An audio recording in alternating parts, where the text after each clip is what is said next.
Hello everyone, I am Anshu Agarwal. I hope आप सभी की प्रिपरेशन बहुत अच्छी चल रही है। और आज से हम लोग स्टार्ट करेंगे कैट 2020 के एलआरडीआई के सॉल्यूशन, जिसमें हम लोग आज स्लॉट 1 का क्वेश्चन नंबर 1 to 6 देखेंगे। और इसको ध्यान से देखिएगा, हम लोग इतना इजी सॉल्यूशन बताएंगे, है ना, कि आप लोग समझ जाओगे कि हमारा एलआरडीआई की अप्रोच कितनी अच्छी होती है। हम लोग टफ से टफ क्वेश्चन बहुत ही ज़्यादा ईजी वे में सॉल्व कराते हैं, ठीक है।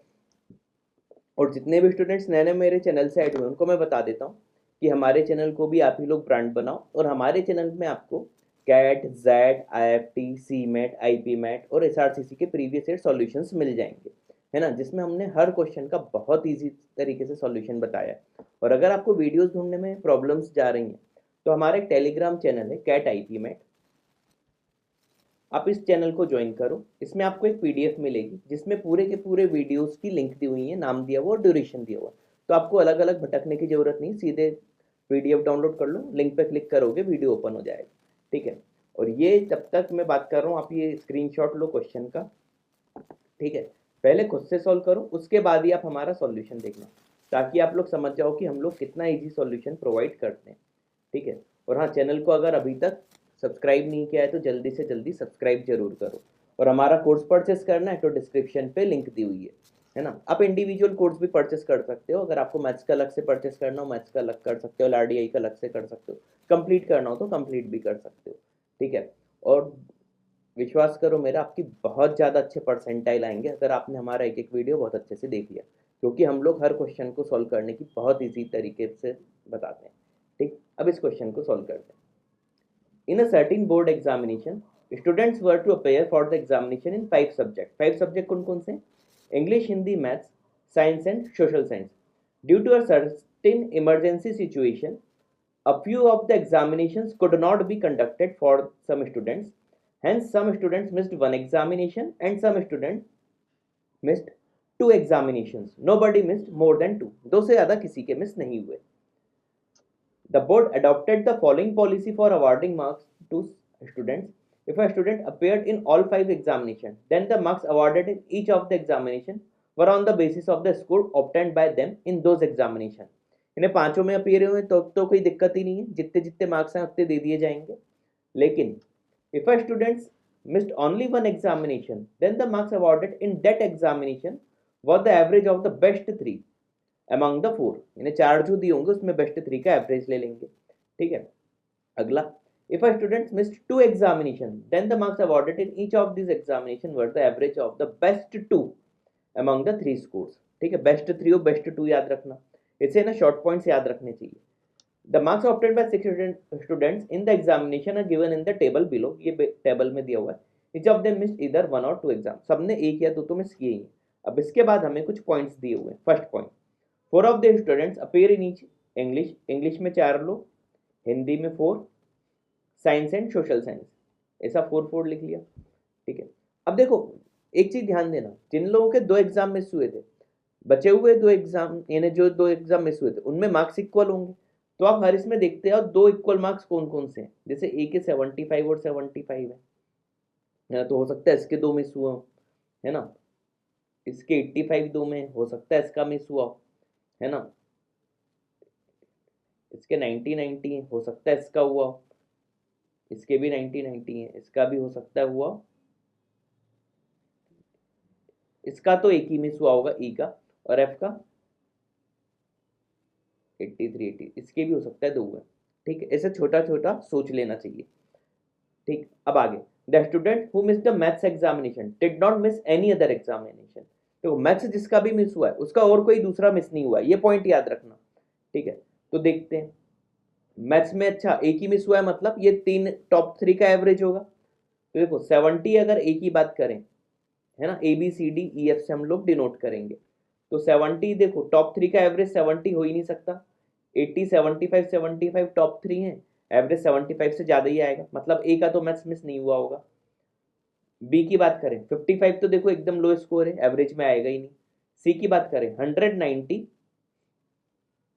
और 80, 3 टॉप अगर बात करें, मैथ्स को भी भूल जाना है ना, क्योंकि मैथ्स अगर मिस हुआ है तो 90 और 100 190 और 80 270 अपॉन 3 90, आ गया 90, मतलब सी का तो मैथ्स मिस हुआ होगा, पक्की बात है। तो मैथ्स मिस हुआ है, क्रॉस लगाओ, और एक ही एग्जाम मिस हुआ है तो बाकी सब पे राइट लगा दो।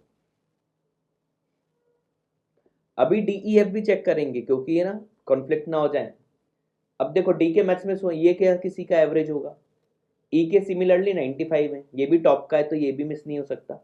एफ के 78 है, टॉप थ्री देखो 88, 83, 83 है, तो एवरेज 78 हो नहीं सकता, 83 से ज़्यादा ही होगा, मतलब सी ही था। और देखो पहला क्वेश्चन दिख भी रहा है स्क्रीन पे, who did not appear maths, इसका तो सी लगा ही दो। देखो ये क्वेश्चन ओरल हो गया, मैं आपको पूरे क्वेश्चन ओरल करना सिखा दूंगा लॉजिकली, है ना। सी कंफर्म। अब आगे बात करते हैं थर्ड पॉइंट की। फर्स्ट पॉइंट हम पढ़ चुके हैं, सेकंड पढ़ चुके हैं, थर्ड। आप ऐसे ही हमारे वीडियो कोर्स लेना एलआरडीआई का, आप बहुत ज़्यादा आप अच्छे से सीख जाओगे। और डीआई तो हमने प्रैक्टिकल यूज़ करके समझाइए, मज़ा आ जाएगी आपको डीआई के वीडियोज़ में। ठीक। One of the students who missed Hindi examination did not miss any other examination, ये मैथ जैसे ही हो गया। एक कोई ऐसा स्टूडेंट है जिसका हिंदी मिस हुआ है और बाकी कोई मिस नहीं हुआ, ठीक है। और अदर जो जिसका हिंदी मिस हुआ है उसका साइंस भी मिस हुआ है। तो देखो हिंदी और साइंस में सेम नंबर किसके, पहले देख लो। एक तो ए के, है ना, बी के नहीं है, सी तो हो ही चुका, और एक डी के। तो ए और डी में किसी ना किसी के तो हिंदी और साइंस दोनों में हुए होंगे, ठीक है। अब एवरेज की बात कर लेते हैं। कोई एक ऐसा था जिसका हिंदी एग्जामिनेशन मिस हुआ है, अगर एक ही मिस हुआ है तो देखो, अगर एक ही मिस हुआ है तो 80, 75 और 70, थ्री टॉप स्कोर होंगे। 80 और 70 कितना होता है, 150, और 75 कितना आ गया, 225 अपॉन 3 कर देता हूँ एवरेज के लिए, 75 आ जाएगा। मतलब एक ही भी पॉसिबिलिटी, सिर्फ एक ही मिस हुआ हो।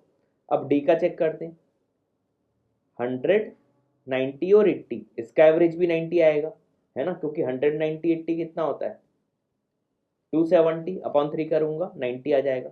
मतलब डी का भी एक हो सकता है मिस हुआ हो। तो ए और डी में मैं थोड़ा कंफ्यूज हो जाऊंगा कि कौन से केस में एक मिस हुआ होगा, कौन से केस में दो मिस हुए होंगे। तो किसी भी एक, क्योंकि दोनों के दो दो सेम भी थे, तो एक कंफर्म है, लेकिन दोनों स्टूडेंट ये जो होंगे ए और डी ही होंगे। ए और डी में किसी एक का एक मिस हुआ होगा, किसी दूसरे के दोनों मिस हो गए होंगे, ठीक है। तो थर्ड पॉइंट भी हमारा कवर हो गया, ठीक है। अब देखो सबके चार चार एग्जाम थे, अच्छा मिस हुए होंगे तो कोई भी एक केस लेके चल देते हैं, लेकिन मान के चलना कि दूसरा हमें वो करना है। तो इन दोनों, मान लो ए के दोनों मिस हो गए, मतलब बाकी इसने सही किए होंगे, है ना। बाकी अगर सही किए तो देखो 80 और 70 का एवरेज 75 होगा, दोनों में 75। और अगर इसके दोनों मिस होते तो 100 और 80 का एवरेज 90 होता, दोनों का 90। मतलब ये हर कंडीशन में फॉलो हो रहा है, ए और डी। तो अगर ए के मैंने दो मिस करा दिए तो डी का सिर्फ एक ही मिस कराता हूँ, बाकी सब पे मैं राइट लगा देता हूँ, ठीक है। ए और डी में कंफ्यूजन है बस, ठीक। अब देखो इंग्लिश में चार राइट लगाने थे मुझे, है ना, चार में से तीन आ गए, अभी ई और एफ का बचा है, ठीक। हिंदी में चार लगाने थे, एक ही हुआ है ना, बाकी सब में राइट लगाना ही पड़ेगा अब मुझे चार के लिए, ठीक है। मैथ्स में सिर्फ एक ही का था, बाकी सब पे ऑटोमेटिक राइट लगा दो, ठीक है, क्योंकि एक ही का था वो सेकंड पॉइंट के हिसाब से। साइंस में दो राइट और लगाने, अभी रुक जाते हैं। सोशल साइंस में एक ही राइट लगाना है, अभी देखते हैं उसको, ठीक है। अच्छा एफ की तो बात हुई थी अपनी कि एक ही सिर्फ मिस होगा, क्योंकि दो, अच्छा दो में किसी एक में कोई रिपीट नहीं था ना, ई था शायद वो, हाँ। तो ई का तो एक ही मिस होगा, है ना, वो कौन सा होगा देख लेते हैं। टॉप थ्री कौन से हैं इसके, 95, 85, और अगर 80 ले लूं, है ना, तो 95,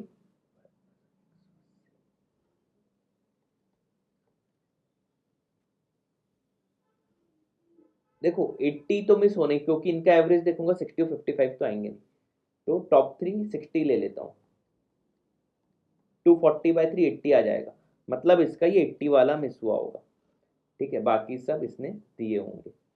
चीज समझ में आ गई कैसे किया, क्योंकि टॉप 3 का एवरेज 80 ऐसे में ही आएगा। ठीक है, एफ की बात करते हैं। ठीक है, एफ की बात कर लेते हैं।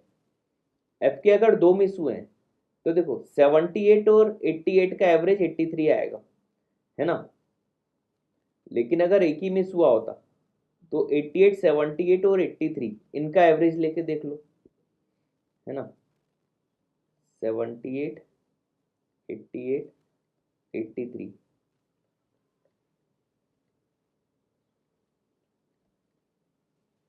ये भी 83 आ रहा है टॉप के 3 के। अच्छा, लेकिन अभी बहुत सारे पॉइंट देखने। सोशल साइंस में देखो 4 ही टिक लगाने थे, चारों टिक हो गए, मतलब बाकी 2 पे क्रॉस कर दो। ठीक है, मतलब ये एक 83 तो नहीं हो सकता, है ना। तो इससे ये मिस हुआ होगा, ये अगर मिस हुआ होगा, ये वाला भी अभी देख लेंगे। साइंस में 4 लगाने थे, 3 हो गए। ठीक है, बी की बात कर लेते हैं। बी के दो 85 थे, 90 और 80 का वो जो होगा एवरेज 85 आएगा, वो दोनों में 85 है, एक ये हो सकता है 90, 85। देखो एक 85 तो मिस हुआ ही है, 80, 90, मैथ्स भी दिया, साइंस 4, इधर अगर 4 हो, ये थोड़ा सा बी और एफ में करना। बाकी सी के हो गए, पूरे सबके हो गए, 4 4 हो गए। इसका बचा है, अगर इसको इसमें भी मैं टिक लगा देता हूँ, है ना। एफ में अगर मैं 83 में भी टिक लगा दूँ, ठीक है, तो 83 में भी टिक लगा दूँ तो बाकी सब्जेक्ट का एवरेज फिर 88 थोड़ी आ जाएगा, और एक ना एक मिस तो कराना ही है, तो 88 तो इससे दिलवाना ही पड़ेगा। ठीक है, 88 अगर दिलवाना पड़ेगा तो इसके 3 हो गए, 1 2 3, टॉप के 2 का एवरेज 83, 83, है ना। ये भी मिस कर दूंगा तो ये ठीक है, ये तो दिलवा ही देते हैं। अभी और बात करते हैं। साइंस के 4 हो गए, तो यहाँ पे आप क्रॉस लगाओ।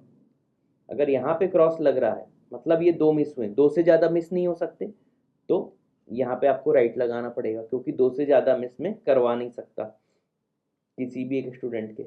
ये हो गए, तो साइंस इंग्लिश के भी 4 टिक हो गए, मतलब यहाँ पे आपको क्रॉस लगाना पड़ेगा। यहाँ पे क्रॉस का मतलब इसके भी 2 मिस हो गए। ये एक आपका पूरा एग्जैक्ट डेटा आ गया। चीज समझ में आ गई। तो दिमाग वाले तो क्वेश्चन रहते ही हैं, अब आप बस आंसर लगा दो। इंग्लिश में कौन अपीयर नहीं हुआ, ई और एफ, ऑप्शन सी। कई बार तो ऑप्शन से और जल्दी हो जाते हैं, लेकिन मैं आपको कंसेप्ट भी सिखाता हूँ साथ में, तो फिर पूरा हम सॉल्व करने के बाद ही क्वेश्चन करते हैं। हिंदी में कौन अपीयर नहीं हुआ, ए डी। ए और डी नहीं हुए तो पहले ही कंफर्म हो गया था, ऑप्शन सी। साइंस में कौन अपीयर नहीं हुआ, अब देखो ए और डी में ये कंफ्यूजन था कि एक अपीयर होगा और एक नहीं होगा, है ना, ये दोनों राइट लगाए हुए हैं, तो ए और डी में तो एक ना एक होगा, और बी का तो कंफर्म ही है कि नहीं होगा, तो बी और ए और डी में से कोई एक, ऑप्शन बी। ठीक है, वीडियो रिवाइंड करके वापस सुन लेना जब मैंने ए और डी पर टिक लगाया था, वो साइंस के केस में तो था। अगला, how many of this 6 student missed exactly one examination. Exactly one देखो किसका है, ई का है, इधर राइट लगाता हूँ, ई डी, डी और ए में कोई एक तो हो गई तो अपन डी मान लेते हैं, सी, इसके 2 हो गए, फिर दूसरे के 2, 3, 3 स्टूडेंट्स ऐसे होंगे जिनका एग्जैक्टली 1 मिस हुआ होगा, है ना। ए और डी में कोई एक होगा, बाकी तो 2 पता ही है। How many students can we be definite about which examination they missed, है ना। ए और डी में कंफ्यूजन था, बाकी तो सबको बता ही रहे हम, तो 6 में से ए और डी माइनस कर दो, तो बचे कितने, 4। 4 का हम कंफर्म बता सकते हैं कि कौन कौन से उनसे मिस हुए थे, है ना। तो बी का डेफिनेटली बता पा रहे हैं, सी का बता पा रहे हैं, ई का बता पा रहे हैं, और एफ का, तो बी सी ई एफ का बता पा रहे हैं। ठीक है, तो उम्मीद है ये वीडियो आपको काफी अच्छे से समझ में आ गया होगा। और देखो पूरा मैंने इतनी सारी बातें करते हुए भी 15 मिनट के पहले ही आपको पूरे 6 क्वेश्चन का एक सेट सॉल्व करा दिया, है ना। और इसमें वो बातों वाला टाइम इधर उधर कर दो तो 4 5 मिनट और कम हो जाएंगे। ठीक है, तो 10 to 12 मिनट अप्रॉक्स में आप ये पूरे 6 क्वेश्चंस कर सकते थे। बहुत आसान था क्योंकि इसमें देखो कहीं भी कैलकुलेशन कहीं नहीं की है, सिर्फ चार्ट देख देख के आंसर लगाया है। ठीक है, तो इसलिए बोल रहा हूँ आप हमारा कोर्स लेके देखो LRDI का, और मैथ्स का तो वैसे भी अच्छा ही है। तो डिस्क्रिप्शन पे आपको लिंक मिल जाएगी, तो कोर्स जल्दी से जल्दी परचेस कर लो, है ना, डिले करने का कोई मतलब नहीं है। Thanks for watching this video.